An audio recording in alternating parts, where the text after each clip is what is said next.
Hola, ¿qué tal? Muy buenas noches, muy tarde por la noche. Saludos, Dios les bendiga. Hoy es martes, hoy es día que hizo el Señor, como todos los días, pero hoy es día de tener esta charla que tenemos los martes. Lamentablemente se me hizo tarde, pero ya estamos aquí. Esperemos que todavía los alcancemos despiertos, que todavía anden por aquí en las redes sociales navegando y explorando un poquito, tratando de encontrar algo de aliento, algo de ánimo en este martes complicado, pero que al final de cuentas confiamos y creemos que el Señor es bueno y es misericordioso y nos concede y nos da oportunidad de reunirnos, de tener esta conversación y poder hablar de cosas que son importantes. Así es que bienvenidos todos, gracias por estar al pendiente de nuestras transmisiones, gracias por esperar pacientemente a que empecemos a transmitir, a todos los que se conectan y llegan a esta transmisión. De verdad les agradecemos mucho que se tomen el tiempo y que nos den la oportunidad de conversar con ustedes para estar en contacto, para estar en comunión, para recibir palabra e instrucción de parte de Dios. La verdad me da pena que vayamos empezando tarde, pero no queríamos dejar pasar la oportunidad de conversar hoy martes y de poder dejar en tu corazón una palabra que te dé aliento y que te dé ánimo para seguir, para mantener tu fe, para mantener tu confianza en el Señor y saber que las circunstancias por las que estás pasando quizás sean circunstancias difíciles, quizás lo que estás viviendo, dijeran por ahí, tú mismo te lo buscaste, pero que sepas que confiando en el Señor, nuestras circunstancias pueden tomar otra dirección y sobre todo que podamos superarlas con la fortaleza que solo Dios nos puede dar. A veces nuestras fuerzas son insuficientes y nos desesperamos porque lo que vivimos es complicado, es difícil y entonces se vuelve un avance contra flujo de lo que nos está pasando. Y bueno, a final de cuentas, ir contracorriente, avanzar contracorriente es muy complicado, es muy desgastante, es muy cansado, pero si perseveramos, al final podemos disfrutar de una vida más plena, más completa, más abundante. Así es que bienvenidos todos, bienvenidos a aquellos que se conectan, aquellos que van pasando, nos dejan un like, comparten y después nos visitan en la repetición aquí en Facebook, pues también bienvenidos. Esperamos que esta palabra les edifique. Normalmente vamos terminando a las 10 de la noche, así es que hoy espero terminar igual. Terminar esa hora, aunque será menos tiempo de conversar con ustedes, pero espero que la palabra les edifique y les bendiga. Hoy quiero cerrar ya con esta conversación que tuvimos hace 8 días de se llama Escapando de mi Padre. Hoy sería la segunda parte. Hace 8 días hablamos del hijo pródigo, cómo es que toma la decisión de irse a la casa de su padre, pero hablábamos antes de eso, de la parábola del hijo pródigo, hablábamos de las dos parábolas que nos cuenta el Señor Jesús en el Evangelio según San Lucas capítulo 15 y cómo el Señor Jesús explica a través de dos parábolas la importancia que tiene encontrar aquello que se había perdido. Y hablábamos precisamente de este gozo que se produce dentro de nosotros, de este gozo inefable, como lo dice el apóstol Pedro en su primera carta, y este gozo inefable que se produce en nosotros. Pero hablaba de algo que produce este gozo, que es entender el amor de Dios por nosotros. Nuestras actitudes y nuestro comportamiento nos hace sentirnos culpables hasta el punto de sentirnos una basura. Pero hay quienes, por otro lado, así como hay quienes se sienten una basura por haberle fallado al Señor, hay quienes sienten que no tienen que entregarles cuentas a nadie. Y como no tienen que entregarle cuentas a nadie, entonces no tienen que explicar, arrepentirse, pedir perdón por sus pecados. Simplemente siguen viviendo su vida y el corazón se va endureciendo, se endurece al grado de no querer saber nada de Dios. La dureza del corazón es lo que produce incredulidad. Hay un pasaje en la Escritura donde Jesús llega a una ciudad y dice claramente la palabra que no hizo milagros en esa región. Y lo dice el evangelista, dice que no hizo milagros en esa región por la incredulidad de la gente, por la dureza del corazón de la gente. Y si algo el Señor Jesús procuraba que no hubiera en el corazón de los discípulos era esta dureza, la dureza que produce incredulidad. Nosotros nos endurecemos por nuestras circunstancias, es decir, lo que nos acontece y lo que nos sucede cotidianamente hace que nuestro corazón se ponga duro, se endurezca, y entonces la dureza impide que nosotros creamos en Dios. Les he hablado y les he explicado en otras ocasiones que creer en Dios no solamente es decir que creemos y que tenemos fe en Él. Creer en Dios también significa confiar en Él, tener confianza de que Él lo hará, y tenemos confianza de que Él no nos va a fallar, que Él no nos va a dejar, que Él va a hacer que nuestras circunstancias cambien y que nuestra vida mejore, y que lo que estamos pasando podamos superarlo y que podamos levantarnos en victoria y podamos tener la certeza y la confianza de que alcanzaremos vida eterna. Y confiamos en el Señor en todas las áreas de nuestra vida. Podemos tener una confianza en Dios acerca de lo que Dios hace por nosotros. Entonces, cuando nosotros buscamos acerca de Dios y la fe, podemos encontrar que la gente cree en Dios, y puedes preguntarle y la gente va a decir, sí, creo en Dios. Pero la parte importante de creer en Dios es confiar en Él y confiar que lo que Él dice es verdad, que lo que Él ha hablado es verdad, que lo que Él va a hacer por nosotros es verdad y que su palabra es verdad. Entonces podemos tener esa confianza en Dios y acercarnos a Dios con certeza, esperando que la salvación venga de Él. Confiar en Dios abre nuestro corazón y abre nuestro entendimiento para que la dureza de la incredulidad no llegue a nuestro corazón. Somos tan golpeados en la vida, las cosas que nos pasan nos hacen desconfiar, nos hacen dudar, nos hacen pensar que no vamos a ver una respuesta, que no vamos a ver una solución, que no vamos a ver una mejora en nuestras circunstancias. Y entonces todo lo que nos acontece golpea tan fuerte y tan frecuentemente en nuestras vidas que difícilmente podemos confiar en el Señor.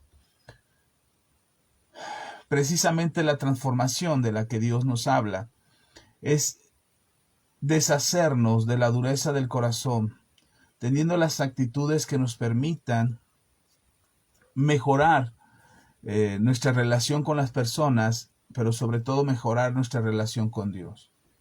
En el pasaje que leímos del hijo pródigo, ahí en el Evangelio de Lucas, en el capítulo 15, nos habla la palabra de Dios acerca de este muchacho. Ya lo platicábamos hace 8 días, que deshonra a su padre pidiéndole una herencia que todavía no era el momento de recibirla, pero el padre, por amor a este hijo, le da la herencia, y este hijo va y malgasta todo lo que había recibido, creyendo que lo que él, pensando que su decisión es sabia, es buena y que no tiene nada de malo que él pueda pedir su herencia.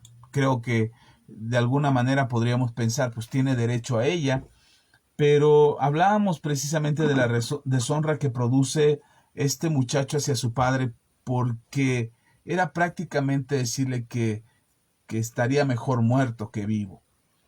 Y hablábamos de eso, que nosotros con Dios a veces tenemos esa actitud, queremos las bendiciones de Dios, queremos que Dios haga milagros, queremos que Dios nos ayude, queremos que Dios nos saque de los problemas en los que nos metimos nosotros mismos, queremos que nos resuelva las dificultades en nuestra familia o en nuestra relación de pareja, queremos que Dios intervenga como una hada madrina o como un genio de la lámpara que aparezca y que por el solo hecho de desearlo Dios pudiera cambiar esas circunstancias y nosotros pudiéramos salir vencedores de esas broncas y de esos problemas en los que nos metimos. Así este joven deshonra a su padre pidiéndole la herencia, se va, malgasta todo lo que recibe, y cuando se da cuenta de la condición en la que está, trata de reaccionar. Y nos quedamos ahí platicando acerca de esto precisamente. ¿Cómo es que nosotros le pedimos a Dios nuestra herencia? No estoy hablando de citar la Biblia y cuando el Señor Jesús dice, la palabra de Dios dice que nosotros somos coherederos con Cristo, que hemos recibido una herencia, que nuestra herencia es incorruptible. Y entonces no estoy hablando de eso porque eso sabemos que corresponde a las promesas del Señor y tendrá cumplimiento para nosotros. Lo que estoy hablando es cuando nosotros le exigimos a Dios que haga algo por nosotros, como si nosotros estuviéramos en el derecho de pedirle o de exigirle más bien a Dios que intervenga, que resuelva, que nos dé, que haga lo que le estamos pidiendo como una exigencia, no como una súplica, no como una oración, no como una petición, sino más bien como una exigencia, como que nos hemos ya ganado el derecho o que ya tenemos el derecho de recibir lo que necesitamos, lo que esperamos de Dios y lo que queremos que Dios haga por nosotros. Y entonces le exigimos a Dios. Hay una idea que se ha venido construyendo desde hace muchos años, yo creo que unos 20 años más o menos, si no me equivoco, quizás más, porque yo me acuerdo de hace 20 años, pero antes no sé qué tanto ya existía eso. Pero hace 20 años se empezó a poner de moda una forma de orar, una forma de pedirle a Dios, como una forma de hacer acrecentar nuestra fe en un acto de voluntad personal, de que nuestras oraciones fueran impregnadas de una fe aparentemente mayor, donde nosotros en lugar de pedir pudiéramos decretar, pudiéramos hablar lo que esperamos que pase y empezar a decir que suceda. Y en su momento tuvo cierto auge y cierto impacto en la iglesia, en diferentes iglesias de diferentes denominaciones. Empezó a tener cierto impacto porque la gente se daba cuenta que era necesario cambiar la oración para empezar a tener oraciones donde, insisto, aparentemente la fe tenía un efecto de autoridad y de convicción personal para creer que lo que declarábamos tenía cierto impacto en lo espiritual, y entonces no solamente era una oración, sino que también era una confesión de fe, y entonces era un acto de declaración o de decretar algo que esperábamos que sucediera. En su momento tuvo sus beneficios, la iglesia despertó, empezó a hacer una oración distinta, empezó a tener más confianza en su oración, empezó a tener más certeza en que la oración podría tener resultados de cambio y de transformación, que podríamos esperar milagros, señales y prodigios por medio de la oración. Empezamos a ver liberación, empezamos a ver la manifestación de los dones espirituales, empezamos a ver milagros sobrenaturales, sanidades extraordinarias, porque la oración empezó a cambiar dentro de la iglesia. Pero de repente no supimos cuándo detenernos, no supimos cuándo parar este tipo de oración, y entonces este tipo de oración fue aumentando. Y si nosotros aprendíamos, perdón que lo use de esta manera, si nosotros aprendíamos mal, entonces imagínense cómo enseñábamos mal. Y cuando digo aprendíamos y enseñábamos, me incluyo para no ofender a nadie y no ser específico en una tercera persona o en una segunda persona. Así es que por eso lo explico en primera persona, diciendo que nosotros, quienes aprendimos mal, pues enseñamos mal. Benditos a Dios, mi esposa y yo entendimos que no era eso algo que teníamos que hacer. Practicamos en ocasiones ese tipo de oración, pero nos dimos cuenta que no era lo que Dios nos había llamado a hacer. Así es que aprendimos de otros maestros, aprendimos acerca de la oración, aprendimos cómo teníamos que orar. Y hoy nuestra oración no es una exigencia a Dios, no es decirle a Dios, dame mi herencia o dame la parte de la herencia que me toca, sino que entendemos que nuestra oración tiene un efecto de transformación y de cambio, pero el primer efecto no es en la voluntad de Dios, sino en mi propia conciencia y en mi propia actitud, para que nosotros podamos mejorar y cambiar nuestra actitud y podamos acrecentar nuestra fe y podamos acrecentar nuestra confianza en Dios, sabiendo que Él es fiel y justo y que todas sus promesas tendrán cumplimiento, que son sí y amén en Cristo Jesús. Pero la iglesia se perdió. Gran parte de la iglesia cristiana se perdió en esta intención de hacer oraciones más efectivas, esperando.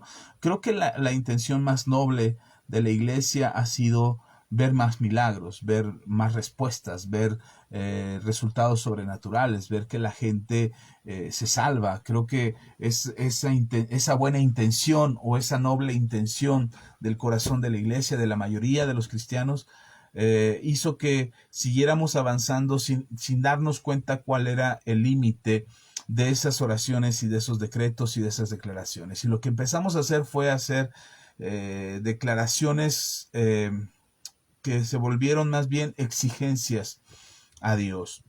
Lo digo no como un juicio que estoy haciendo sobre aquellos que lo hacen o lo practican de esa manera, sino para que te des cuenta y puedas reaccionar y darte cuenta de cuál es la oración que estás haciendo y de qué manera tenemos que orar a Dios esperando que Dios haga su perfecta voluntad en nosotros, su buena, agradable y perfecta voluntad en nosotros, y que con nuestra oración no estamos pretendiendo convencer a Dios de nada, no estamos tratando de sujetar la voluntad de Dios a nuestra voluntad, sino al contrario, estamos aprendiendo a sujetar nuestros miedos, nuestras inseguridades, nuestras necesidades, sometiéndolas a la voluntad de Dios, porque nuestra oración es importante. La oración del justo puede mucho, la oración del justo puede hacer una diferencia, pero precisamente no como una exigencia, sino porque nosotros confiamos que Dios puede hacer algo extraordinario a favor nuestro, y es ahí donde nuestra fe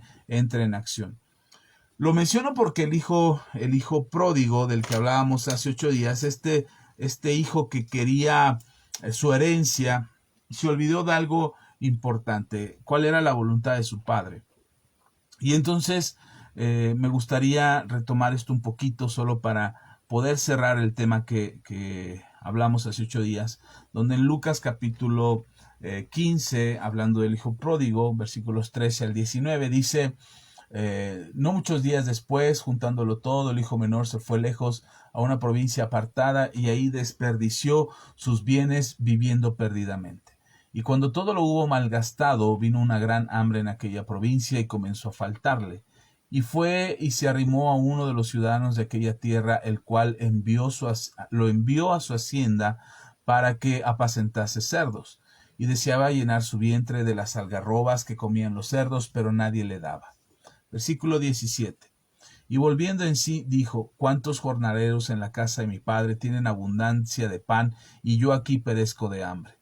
Me levantaré e iré a mi padre y le diré: he pecado contra el cielo y contra ti, ya no soy digno de ser llamado tu hijo, hazme como uno de tus jornaleros. Ya lo habíamos visto hace 8 días, pero hay algo que quisiera hacer más énfasis de lo que hablamos hace 8 días. Me gusta el hecho de que el hijo se sabe amado. El hijo sabe que su padre lo ama, y que lo ama tanto que él se siente con la libertad de acercarse a su padre y decirle: dame la parte de la herencia que me corresponde. Creo que si el hijo tuviera un poquito de incertidumbre, de duda, de confianza en poder acercarse a su padre y pedirle su herencia, sabiendo que su padre no se le iba a rechazar, sino que el amor de su padre era tan grande el amor de su padre, que él podía venir con esta certidumbre, con esta confianza, con esta certeza en su corazón de pedirle esta parte de su herencia sin recibir un rechazo, y sobre todo sin ser desechado del plan y del proyecto del padre de heredarle. Esta muestra de confianza que tiene el hijo en su padre es una muestra de confianza que se produce en nosotros. Cuando nosotros nos acercamos a Dios y empezamos a ver milagros, y empezamos a sentirnos amados, a sentirnos respaldados por Dios, y empezamos a tener esa confianza en nuestro corazón para poder venir a Dios y orar. Incluso podría atreverme a decirlo de esta manera: tenemos tal confianza en Dios y tenemos tal confianza en el amor de Dios, que no tenemos temor a pecar. No tenemos miedo a cometer pecado, no tenemos miedo a fallarle al Señor, no tenemos miedo a ofenderlo, porque sabemos que Él nos ama. Y sabemos que nos ama tanto que incluso si nosotros pecáramos y nosotros nos alejáramos de la voluntad de Dios, sabemos que el amor de Dios es tan grande que podría hacernos volver. Esa es la confianza que veo en este hijo pródigo. Este hijo menor, todavía no le llama pródigo, el título de la Biblia dice que es el hijo pródigo, pero este hijo menor que se siente tan amado, se siente tan querido por su padre, que se atreve a ofender a su padre pidiéndole la herencia que le corresponde, y se siente tan seguro de que después de que lo ofende, se queda unos días ahí todavía, se queda un tiempo ahí en la casa de su padre, después de haberle dicho lo que le dijo, de haberle hablado como le habló y de haberle pedido la parte que le toca y además que el hijo empezaba a ver, bueno, si esto es lo que me toca, ok, lo voy a juntar y empieza a juntar la herencia y el papá lo está viendo, el papá está viendo que está haciendo todo esto y el hijo menor se siente con tal libertad de recoger todo, de juntar todo, de empezar a venderlo, de empezar a negociar con ello, porque lo que él quería era el dinero, así es que si le había tocado una parte del ganado o de los animales que tenían en la hacienda, en la casa, en la granja, los empezó a vender, los empezó a repartir, a tener el dinero para poder viajar, no se iba a llevar a los animales consigo, no se iba a llevar la media propiedad que le tocaba, no se iba a llevar los muebles que le correspondían o las piezas de valor que había en la casa, no se iba a llevar todo eso cargando, lo que él quería era dinero, dinero para gastar, dinero para hacer con su vida lo que él quisiera. Y entonces, imagínense con qué libertad este muchacho empieza a vender la propiedad, llamada, dice, bueno, si me toca la mitad del terreno, empezó a ofrecerla entre conocidos, gente del pueblo, y empezó a vender la propiedad. Imagínense cómo se sintió el padre al ver a su hijo vendiendo esa propiedad. Y no solamente eso, sino que todo lo que le había dado lo empieza a vender, lo empieza a negociar.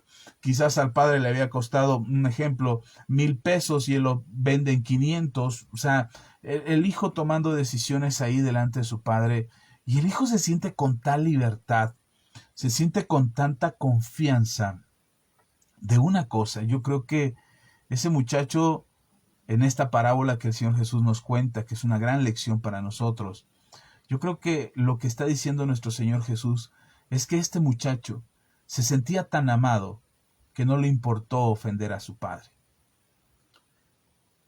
Y esto es lo que me hace pensar en cuántas veces nuestra certeza del amor de Dios hacia nosotros nos hace pecar, nos hace creer que no pasa nada si pecamos, que qué tiene de malo, qué tanto es tantito, qué pudiera pasarnos, quién se atrevería a juzgarnos por fallar y por pecar delante de Dios, quién podría decirnos que estamos haciendo mal. Incluso nos llenamos la boca para decir con todo nuestro corazón y con toda nuestra boca abierta y decir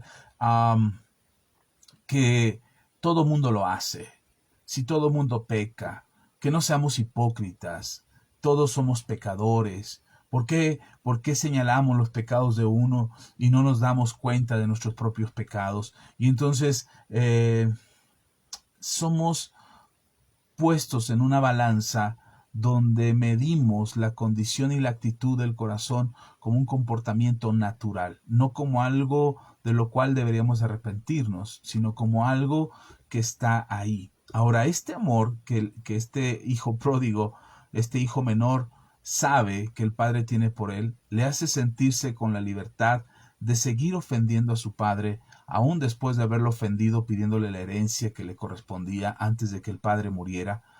Y ahora que ya se la ha pedido y el padre se la ha concedido, ahora él todavía se permite a sí mismo ofender más a su padre, juntando la herencia, vendiéndolo, juntándolo todo y después yéndose. Uno pudiera pensar y decir, bueno, pero si el papá se lo concedió, si el papá se lo dio, si el papá se lo permitió, pues ¿por qué el papá o por qué el hijo tendría que sentirse mal? No, yo no estoy diciendo que el hijo se tenga que sentir mal. Yo estoy diciendo que no se sentía mal. Lo que estoy diciendo es que él no se sentía para nada mal. Él se sentía con toda la confianza de creer que lo que estaba haciendo estaba bien, sin importar la ofensa hacia su padre, sin importar la vergüenza de su padre. Imagínense cómo se vería este hombre que tiene 2 hijos a los cuales ha preparado toda una herencia y ha preparado todo lo que ha ganado, todo lo que ha conquistado, todo lo que ha logrado hacer en negocios, en riqueza y todo lo que ha obtenido es para dárselo a sus hijos.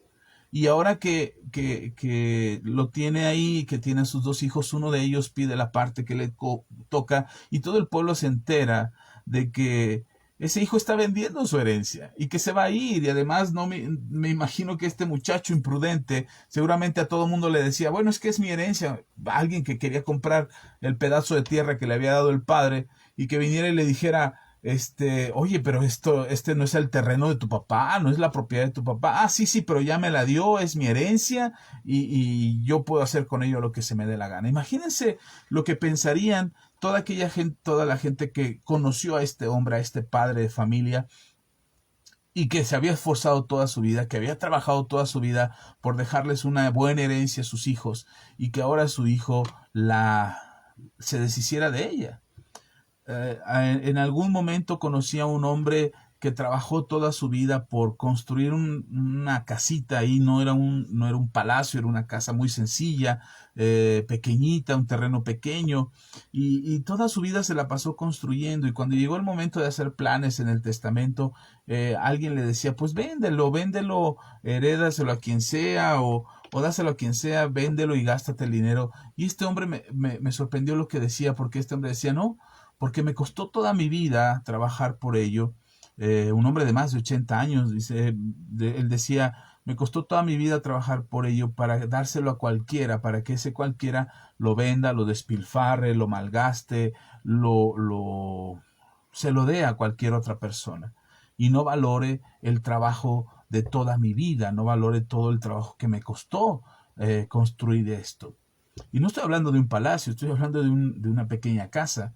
Y hay muchos padres que consideran lo que han hecho toda su vida como un legado para dar a sus hijos. Hay padres que por supuesto entienden que lo que han construido es algo material y hoy lo tienen, mañana no, y no importa. Pero hay papás que es más que una propiedad, que es más que una herencia material, es prácticamente un legado, es prácticamente su vida misma vuelta o volcada en esa propiedad. Y no se les hace tan fácil deshacerse de esa propiedad y no se les hace tan fácil heredarla y pensar que aquella propiedad se van a deshacer de ella y ya no va a pasar a la siguiente generación, mucho menos a la que sigue.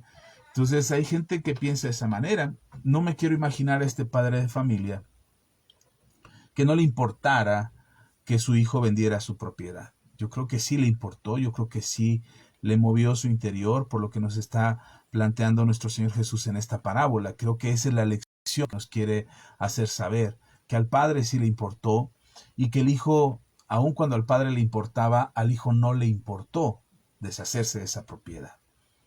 Pero hay algo que me llama la atención y es que la confianza que tiene este hijo no solamente se experimentaba en los sentimientos hacia su padre. Yo no digo que este muchacho odiara a su padre, yo creo que amaba a su padre, pero su corazón era inconsciente, su entendimiento era inconsciente, no estaba razonando con claridad y no estaba tomando la mejor decisión de su vida, y se estaba dejando llevar por sus emociones, por lo que sentía, por qué es lo que quería probar, qué es lo que quería experimentar.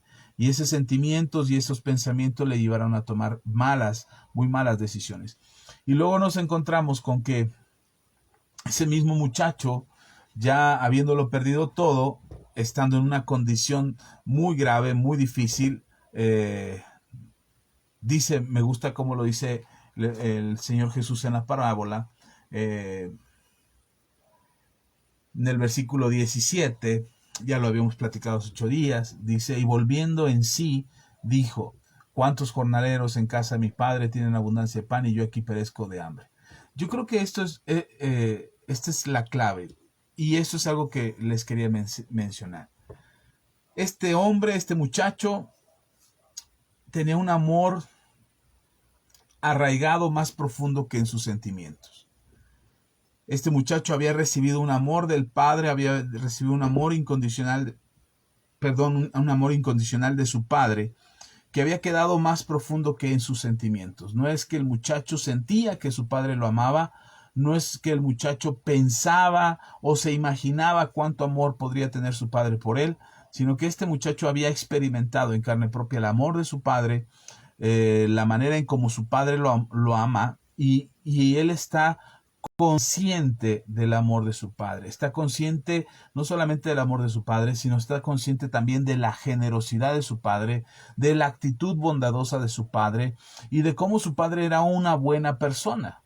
Tanto que el muchacho dice, los jornaleros en la casa de mi padre están mucho mejor que yo aquí. Eso es una experiencia que el muchacho había tenido en la casa de su padre, ver cómo su papá trataba a sus empleados, trataba a sus jornaleros y cómo esos jornaleros tenían una mejor vida que la que él estaba llevando. Esa experiencia visible, esa experiencia palpable que él había visto cotidianamente, cómo los empleados tenían buena alimentación, un buen salario, un buen trato, no eran maltratados por su padre, a pesar de ser el dueño y el patrón de ese rancho, de esa propiedad, no los maltrataba, los trataba bien, los tenía bien alimentados, les tenía una buena paga, les tenía en buenas condiciones, ahora sí que en buenas condiciones laborales. Y el muchacho no se lo platicaron, él lo vivió. Todos los años que estuvo en la casa de su padre, pudo percatarse de cómo era el carácter de su padre. Y eso es lo que a él le hace reaccionar, le hace darse cuenta que la condición en la que está viviendo en esa condición por su decisión, no por culpa de su padre.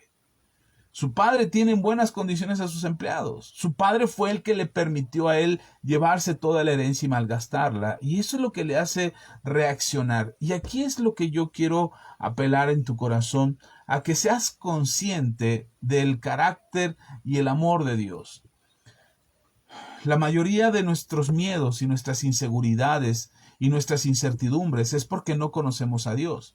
Expresiones como la de ay Diosito, o si Diosito quiere, o ay Diosito lindo, expresiones donde minimizamos a Dios y le decimos Diosito, es una manera en que nuestro corazón está bajándole la capacidad, la autoridad, el dominio y el poder de nuestro Dios. Alguien alguna vez me dijo, no, es que es una forma amorosa de decirle a Dios que él es mi Dios, entonces yo le puedo decir Diosito porque es una forma amorosa. No, es como si le dijera papito, no, o si le dijera mamita o hermanito lindo. No, a Dios no debemos de bajarle, minimizar sus capacidades, minimizar su nombre, a ponerle diminutivos para que se oiga bonito. A Dios no le tienes que sonar bonito. A Dios no tienes que hablarle con palabras bonitas para convencerlo. A Dios tienes que hablarle con fe. La fe es lo que hace que el corazón de Dios se mueva y que la mano de Dios se mueva a tu favor. No son tus palabras bonitas, no son tus palabras románticas o tus palabras tiernas lo que van a hacer que Dios ponga atención a ti, o que Dios traiga una respuesta a tu petición. Lo que hace que Dios se mueva a tu favor es tu fe. Y entonces eso es algo que tenemos que tener en nuestro entendimiento, que tenemos que tener presente de manera consciente en nuestra cabeza, en nuestro pensamiento, ser conscientes de quién es Dios. Es decir, aprovechar la capacidad de pensar y de razonar y de entender la personalidad de Dios y la capacidad de Dios para poder referirnos a Él en la magnificencia de su nombre, en la soberanía de su voluntad, en el poder de su presencia, en todo lo grande y magnífico que es Dios. Lo que hizo volver a este muchacho en sí y lo que le hizo volver a la casa de su padre fue saber quién era su padre y entender cuál era el carácter de su padre. Cuando nosotros le fallamos a Dios y pecamos contra Dios y nos alejamos a Dios, algo que impide que seamos conscientes de cuál es nuestra condición y qué es lo que necesitamos para volver a Dios, es precisamente no tener conciencia de quién es Dios, cuál es su persona, cuál es su carácter, cuál es la manera de obrar, de qué manera actúa el Señor, cómo puede hacer un juicio sobre nosotros, pero también mostrar misericordia, cómo podría castigarnos en el lago de fuego y azufre por la eternidad, pero también cómo la Biblia nos dice que puede salvarnos por su amor y por su misericordia y por el perdón por medio de Jesucristo nuestro Salvador.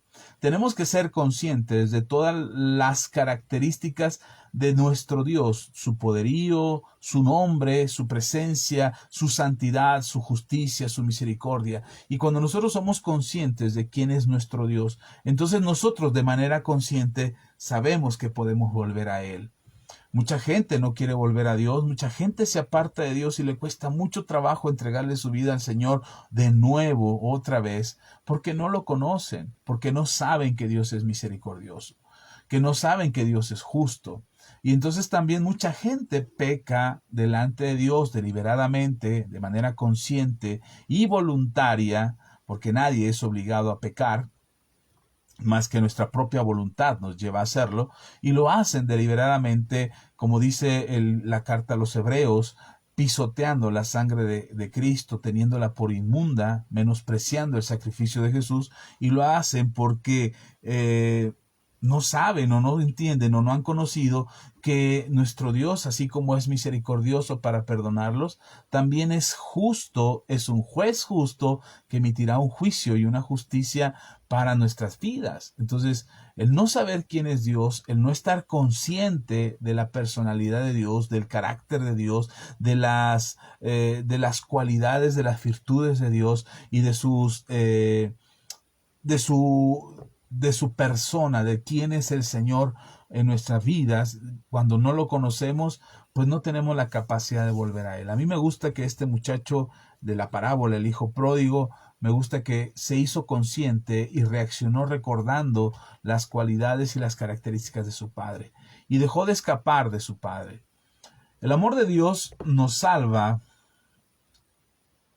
y el amor de Dios que se manifestó en la cruz del Calvario para que nosotros pudiéramos ser salvos, este amor que nos salva, podría decirlo así, no se encuentra en nuestras emociones, no lo vamos a encontrar en nuestros sentimientos.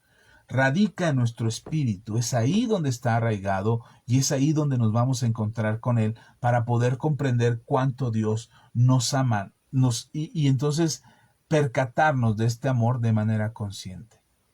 Muchos cristianos se alejan de Dios porque no alcanzamos a entender el amor de Dios. Y de repente cuando venimos al Señor por primera vez, cuando nos encontramos con Él por primera vez y sentimos cómo el peso que traíamos a cuestas fue quitado de nosotros, venimos con arrepentimiento y el Señor nos perdonó y sentimos este alivio porque se cayeron todas esas culpas que estaban en nuestro corazón o esos pecados que llevamos en nuestro corazón o sentimos alivio porque un milagro sucedió, fue restaurado nuestro matrimonio, recibimos una sanidad milagrosa y extraordinaria en el cuerpo, fueron pagadas nuestras deudas, en fin, cualquiera que haya sido la manera en cómo Dios se manifestó a tu vida y hayas podido experimentar esta presencia gloriosa de Dios, te hizo sentir este amor de Dios.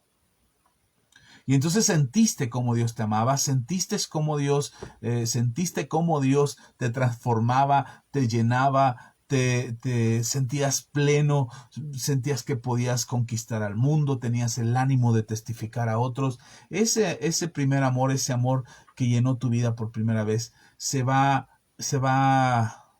descuidando, lo vamos alejando de nuestras vidas, lo vamos abandonando en nuestra existencia y ya no sentimos igual, ya no sentimos el ánimo de testificar, ya no sentimos el ánimo de leer la Biblia, no sentimos ánimo de congregarnos y empezamos a tener otra especie de sentimientos y otra especie de emociones porque ahora pensamos que podemos vivir con Dios, hemos comprendido el amor de Dios y hemos comprendido que Dios nos ama y entonces podemos dejar de congregarnos sin ningún problema, creemos que no va a haber ningún problema, dejamos de orar, dejamos de leer la Biblia, porque sabemos que Dios nos ama. Y luego más si escuchas a un predicador como este que te dice que por más que hagas, Dios no te va a amar, no te va a amar más, ni porque dejes de hacer, Dios te va a amar menos. Y entonces, bueno, si Dios me ama, haga o no haga, entonces pues mejor no hago.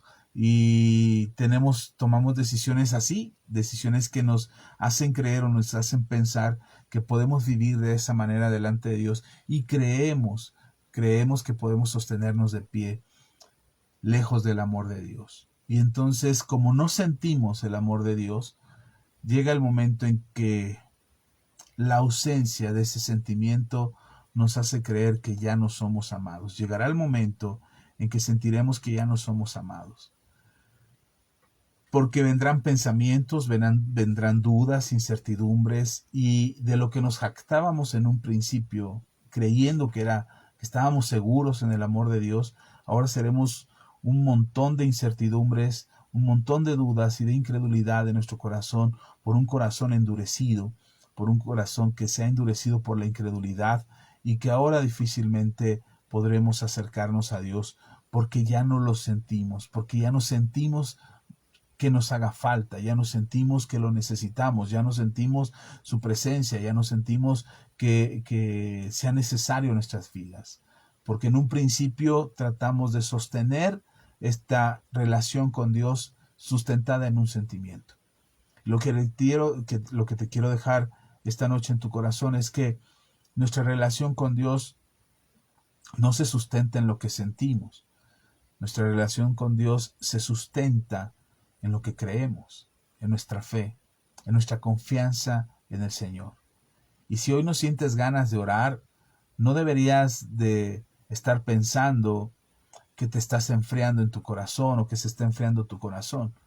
No, al contrario, no siento ganas de orar, pero debo de hacerlo.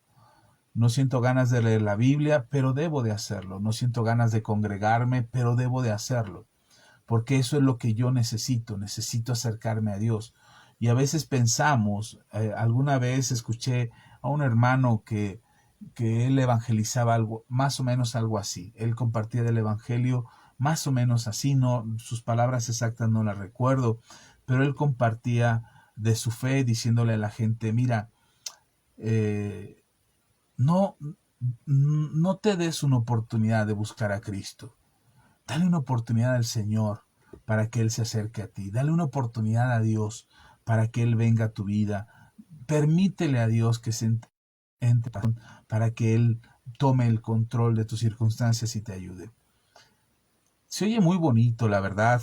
En aquel entonces yo tenía poco tiempo de convertido y yo no le decía nada a este hermano. Yo era su líder en aquel entonces y yo no le decía nada a este hermano porque a mí me parecía que era una forma de llegar a la gente, que era una forma de hacerle saber a la gente que necesitaban de Dios, pero ellos no querían darse cuenta.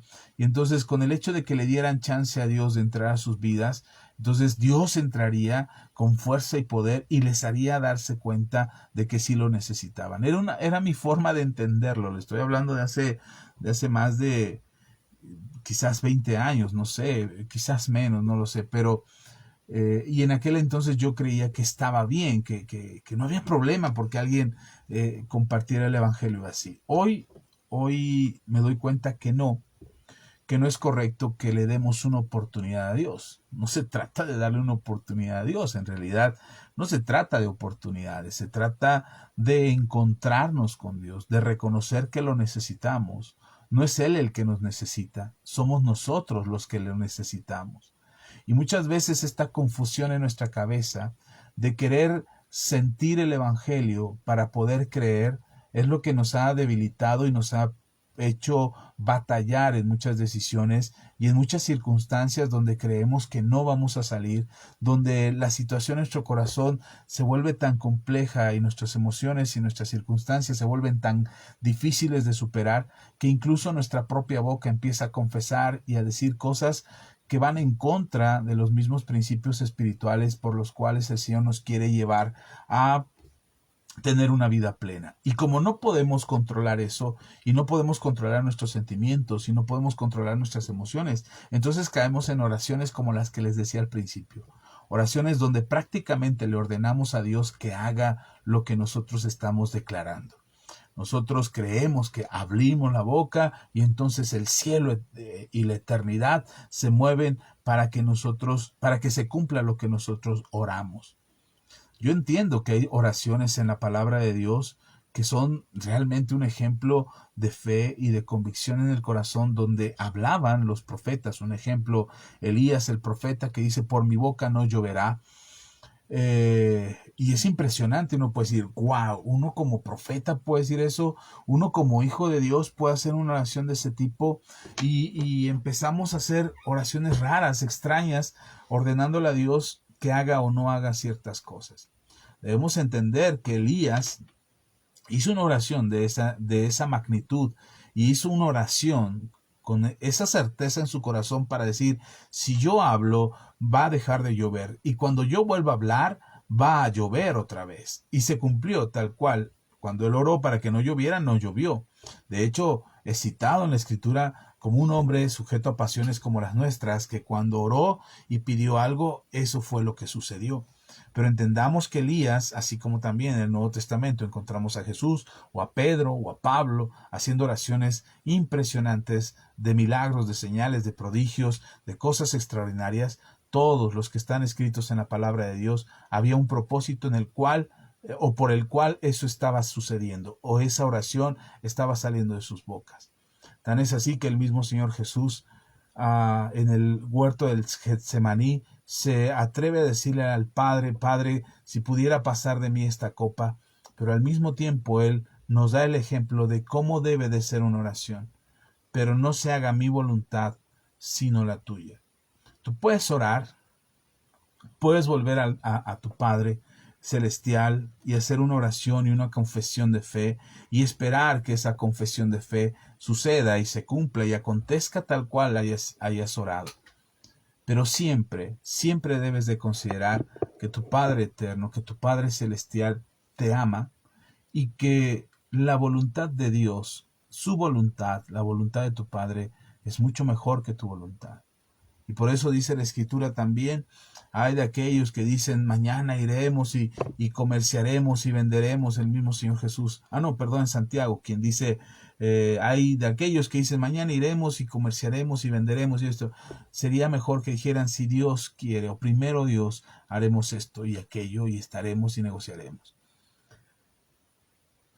Quiero concluir con esto. Hoy fue menos tiempo de charla, empezamos un poquito más tarde. Pero quiero concluir con esto, quiero dejar esto en tu corazón. Hay dos cosas que tienes que tener presentes siempre. Una, que Dios te ama y ese amor de Dios por ti no debe de estar sustentado en tus sentimientos. Debe de estar sustentado en tu conciencia, en tu entendimiento. Porque sin importar cómo te sientas, como este hijo pródigo que se sentía muy mal, y que le estaba yendo re mal, no se aferró a sus sentimientos. Lo que hizo, dice el Evangelio de Lucas, volviendo en sí, ahí en el versículo 17, dice, volviendo en sí, es decir, tomando un acto de conciencia, volviéndose consciente de lo que estaba viviendo y hacia dónde hacia dónde podía estar mejor. Fue un acto de conciencia, no fue un acto de sentimientos. Tu amor hacia Dios y el amor que Dios tiene por ti, no lo sustentes en tus sentimientos. No pienses en cómo te sientes hoy, si tienes ganas, si tienes ánimos, si tienes deseos, si sientes la fuerza. No. Es un acto consciente, es un acto de decir, me sienta como me sienta, Dios me ama. Me sienta como me sienta, el Señor me va a sostener y me va a ayudar, porque Él es fiel y justo, porque Él es verdadero, porque su amor por mí es un amor eterno, porque su amor por mí es un amor incondicional. Puede que me sienta una basura, puede que me sienta lo peor de la existencia, pero su amor por mí es tan grande que su Hijo Jesús murió en la cruz del Calvario para darme salvación y vida eterna. No es un sentimiento, porque probablemente sentimentalmente en tus emociones y en tus sentimientos sientes que no hay Dios que pueda sostenerte, ni hay manera en que Dios pueda ayudarte. Pero no son tus sentimientos lo que hace que tú camines en fe. Es tu convicción. Nosotros ya no andamos por vista, ya no nos conducimos por lo que ven nuestros ojos. Nosotros nos conducimos por lo que cree nuestro corazón, por la certeza de nuestro corazón, por la convicción de nuestro espíritu de saber quién es Dios y lo que Él quiere hacer por nosotros.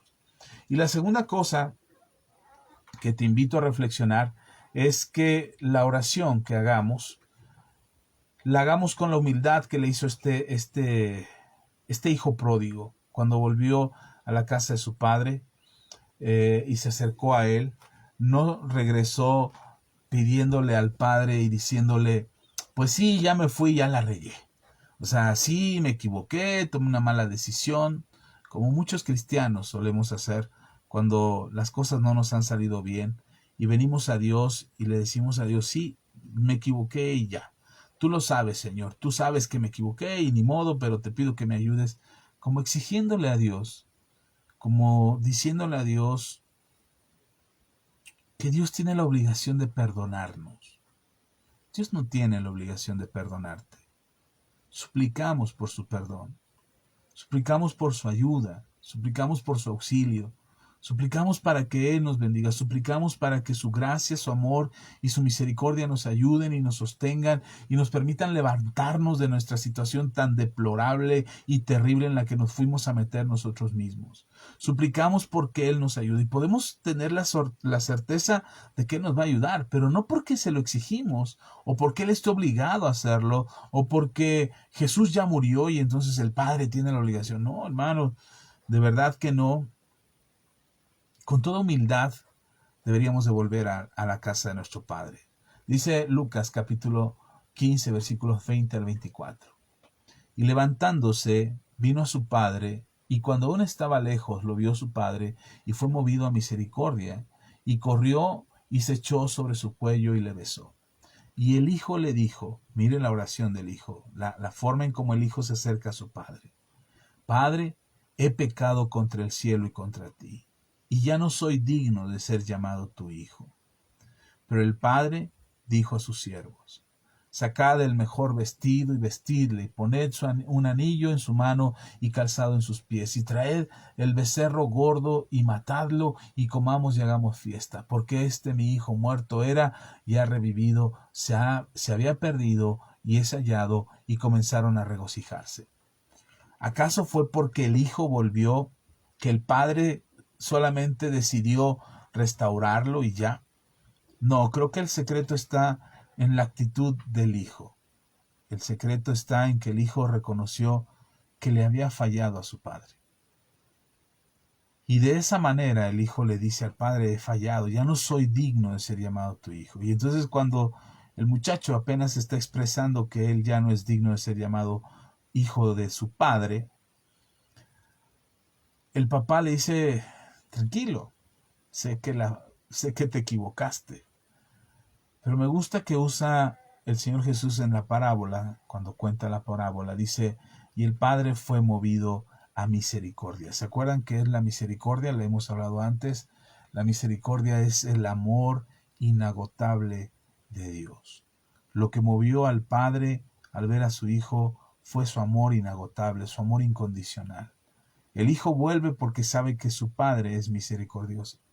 Nosotros volvemos a Dios después de que hemos pecado, no porque seamos buena gente y estemos muy arrepentidos y ya queremos cambiar, sino creo que nos acercamos a Dios porque hemos entendido que Él tiene un amor inagotable, que Él es un Dios misericordioso. Y por eso volvemos a Él y le volvemos a pedir perdón cuando le hemos fallado tantas veces, cuando nos hemos equivocado terriblemente, cuando hemos cometido errores verdaderamente horrorosos, vergonzosos, humillantes. Pero reconocemos que Dios es un Dios misericordioso. El hijo volvió a casa de su padre después de intentar escapar de él, volvió a la casa de su padre y se encontró con este padre amoroso y maravilloso que lo recibió con brazos abiertos, y no solamente lo recibió con brazos abiertos, sino que lo restauró, le quitó las vestiduras que traía, le puso vestiduras limpias, lo bañaron, lo cambiaron, lo calzaron, le pusieron un anillo otra vez como hijo, como muestra del pacto renovado, como muestra de esa posición que nunca perdió al lado de su padre, la posición de hijo. No importa qué tan lejos te hayas puesto de Dios, ni qué tanto hayas pecado contra Dios, siempre y cuando en tu corazón existe el verdadero arrepentimiento para poder reconocer delante de Dios que te equivocaste. Si tú puedes reconocer eso, ten la certeza de que Dios te restaurará, te quitará esas ropas sucias con las que llegaste, te lavará, te limpiará con la sangre del Cordero, te restaurará dándote vestiduras limpias y dándote otra vez ese anillo que te reconoce como hijo de Dios. Volvamos a nuestro Padre, volvamos nuestro corazón, no porque nosotros le exigimos que nos reciba, sino porque confiamos que Él es un Padre misericordioso, de un amor inagotable, que nos recibe con los brazos abiertos, esperando de verdad que corrijamos nuestras vidas, de manera consciente, no porque lo sientes, no porque sientes que Dios te ama, sino porque estás consciente que Dios te ama. Y esa conciencia y esa entereza de tu corazón es lo que hace que tú puedas saber que el amor de Dios está ahí y está ahí para ti. Ok, vamos a orar, y antes de orar quisiera saludar porque luego se me va y ya no lo saludo, pero gracias a Irma Astudillo, que anda por allá en los Estados Unidos y nos escucha desde allá. La hermana Reina también sé que anda en Estados Unidos ahorita, probablemente no lo esté viendo en vivo, pero nuestra hermana Reina nos escucha allá también en Estados Unidos, anda por allá, va a estar unos meses y luego regresa, y la vemos aquí en la iglesia y luego se vuelve a ir, pero nos da mucho gusto ver que Reina también nos escucha allá en Estados Unidos. Gracias a Irma, gracias a Reina, que frecuentemente están al pendiente de estas transmisiones. Un abrazo bien fuerte para las dos, hasta más allá de la frontera del norte del país. También está Carmen Yaris Espinosa, un abrazo fuerte. Yaris, Dios te bendiga, el Señor sea contigo, y la bendición de Dios te fortalezca y te ayude a perseverar hasta el final. También Laura Ortiz, que nos escucha en San Luis Potosí. Gracias, Laura, por estar al pendiente de las transmisiones. Un abrazo para ti y para tu esposo Víctor. Les amamos, les bendecimos, y muchas gracias por acompañarnos, por compartir los videos. También pasaron por aquí mi cuñado Manuel. Dios te bendiga, cuñado, que estés muy bien, la gracia y el favor sea contigo. Pastor Israel Morales, Dios te bendiga, sea muy bendecido. Mi querida hermana Celsa Reyes, gracias hermana Celsa por escucharnos. Dios te bendiga a ti y a tu familia, les amamos y están en nuestras oraciones. Minerva Miguel, gracias Mine por escucharnos, sean muy bendecidos y que el Señor sea contigo. También está Vero Huerta, que nos escucha en Morelos. Gracias, Vero, Dios les bendiga. Gracias a todos los que de alguna manera nos escuchan. A veces no veo a todos los que están aquí. Está Harold también, muchas gracias. Harold, Dios te bendiga, gracias que estás aquí, sea contigo, sé muy bendecida, gracias por acompañarnos, la gracia y el favor de Dios sea contigo. Bendiciones para ti, para la familia. Por aquí también vi a alguien más que ya no veo. Bueno, ok, pero si alguien más nos ve y no lo mencioné, nuevamente les ofrezco mis disculpas porque no me aparecen aquí en pantalla, entonces no sé si nos están viendo, pero espero que quienes mencioné los haya mencionado a todos, y a los que nos ven posteriormente, ya no en vivo, pero que ven posteriormente el video, les enviamos gracias, Ima. No te preocupes, está bien, qué bueno que ya llegaste a casa. Un abrazo para ti, para tu esposo. Feliz Día del Maestro, que pasó el Día del Maestro y no te felicité, pero felicidades, Irma, a ti y a tu esposo. El Señor les bendiga, les queremos mucho, gracias. Gracias a Dios, es un buen testimonio, Irma, lo que nos compartes.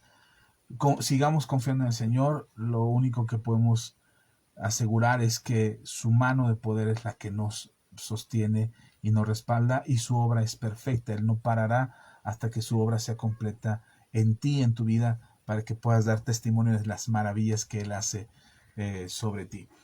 Bien, pues a quien no saludé, les ofrezco mil disculpas, pero pues terminamos por hoy. Hoy empezamos un poquito más tarde y les ofrezco disculpas por ello también. Pero les parece, nos vemos el próximo domingo. Estaremos en vivo desde la iglesia, ahí en Comunidad Manto Nuevo, aquí a las 11 de la mañana. Esperamos que la palabra de Dios te esté edificando.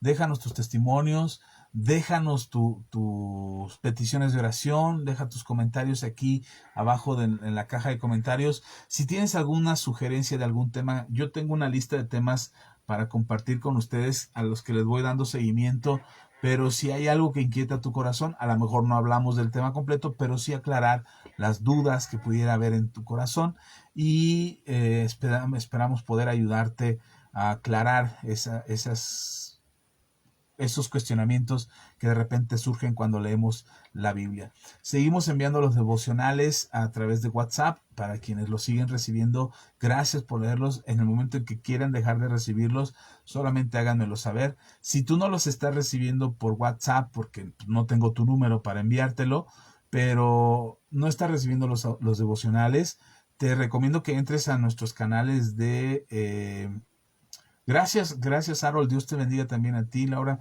Gracias por estar aquí al pendiente. Bendiciones para ti y para toda la familia. Gracias.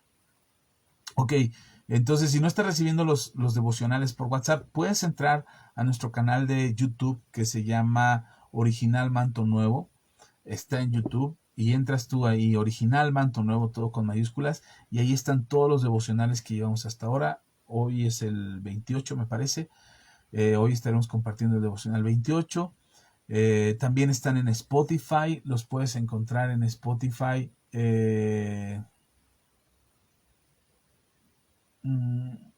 Entonces, si gracias, qué bueno que los están oyendo. Ahí en YouTube y en Spotify están los devocionales, todos los que hemos compartido.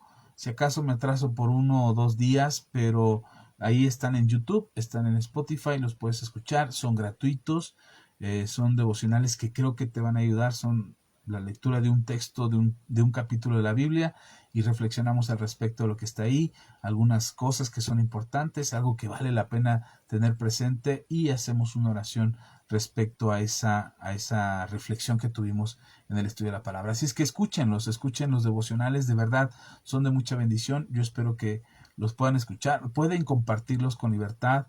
Como se los he dicho ya muchas veces, pero no me cansaré de repetirlo, ninguna de nuestras redes sociales, ninguna, ni YouTube, ni Facebook, ni Twitter, ni Instagram, ni ninguno de las redes que usamos, estamos monetizando las visualizaciones. Es decir, no estamos esperando recibir nada de las visualizaciones. ¿Por qué lo hacemos así? Porque creemos que Dios nos ha puesto eso en el corazón. Hay quienes sí monetizan con los temas que comparten, nosotros no. Y no digo que aquellos están mal, no, para nada. Nosotros en algún momento lo hicimos, pero la instrucción que recibimos del Señor fue no monetizar. Así es que no estamos recibiendo nada, y cuando pedimos que los compartan, no es para recibir una ganancia nosotros, es para que más gente escuche y reciba la palabra de Dios. Así es que un abrazo bien fuerte y síganos escuchando. Vamos a orar y que la palabra de Dios tenga un efecto sobre tu vida, que seas consciente del amor de Dios, no por tus emociones, sino por tus convicciones, y que tus oraciones no sean exigencias, sino súplicas, con humildad, sabiendo que Él es misericordioso, que Él es misericordioso para atender a tu petición. Oremos pues. Padre, gracias por tu palabra es verdad. Bendigo a tu iglesia, bendigo a cada hermano y hermana que nos escuche y que nos ha escuchado en vivo. Gracias, Padre, por tu palabra, que estoy seguro les bendecirá. Espíritu Santo, danos certeza en nuestro corazón, convicción en nuestro corazón de que el amor de Dios no está sustentado, no está presente en nuestras vidas porque nosotros lo sentimos, sino están presentes en nuestras vidas porque nosotros creemos que Él nos amó, como dice la Escritura en Juan capítulo 3, versículo 16. La muestra más clara del amor de Dios es el sacrificio de Jesús en la cruz del Calvario. Y aunque yo pueda sentirme hundido en la depresión, desesperado en la soledad, angustiado por mis problemas, débil por mis necesidades, y todo lo que yo pudiera sentir, Señor, en mi corazón, y todos los sentimientos que pudieran venir a mi cabeza y a mi corazón en el momento más angustioso de mi vida, yo pueda sostenerme de la convicción de que tu amor es eterno, que tu amor es inagotable, que tu misericordia está presente y que eres un Dios justo, pero también eres un Dios misericordioso, y que puedes hacerme volver a ti con lazos de amor, y que puedes restaurar mi vida por completo para que yo no esté lejos de ti, ni tampoco esté sin experimentar, sin saber y sin conocer tu amor. Te pido, Padre, que nos ayudes a cada uno y que podamos sentirnos fortalecidos por el poder de tu Espíritu Santo en nosotros. Gracias, bendito Dios, en el nombre de Jesús. Amén y amén. Pues queridos hermanos, Dios les bendiga, gusto saludarles, les envío mi cariño y mi afecto y nos vemos en el próximo video, en la próxima transmisión en vivo. Déjenos tus comentarios, aquí los estaré leyendo, sus testimonios, lo que Dios está haciendo en ustedes. Si de algo les está sirviendo estas charlas que tenemos los martes, por favor háganoslo saber. De alguna manera eso alienta a saber que no estamos dando golpes al aire, sino que tenemos esa seguridad de que Dios nos ha puesto en el lugar preciso para llegar a la gente que teníamos que llegar. Gracias, les envío nuestro cariño, nuestro afecto a todos ustedes que sean muy bendecidos y que la gracia y el favor de Dios les sostenga. Gracias y hasta la próxima. Bendiciones.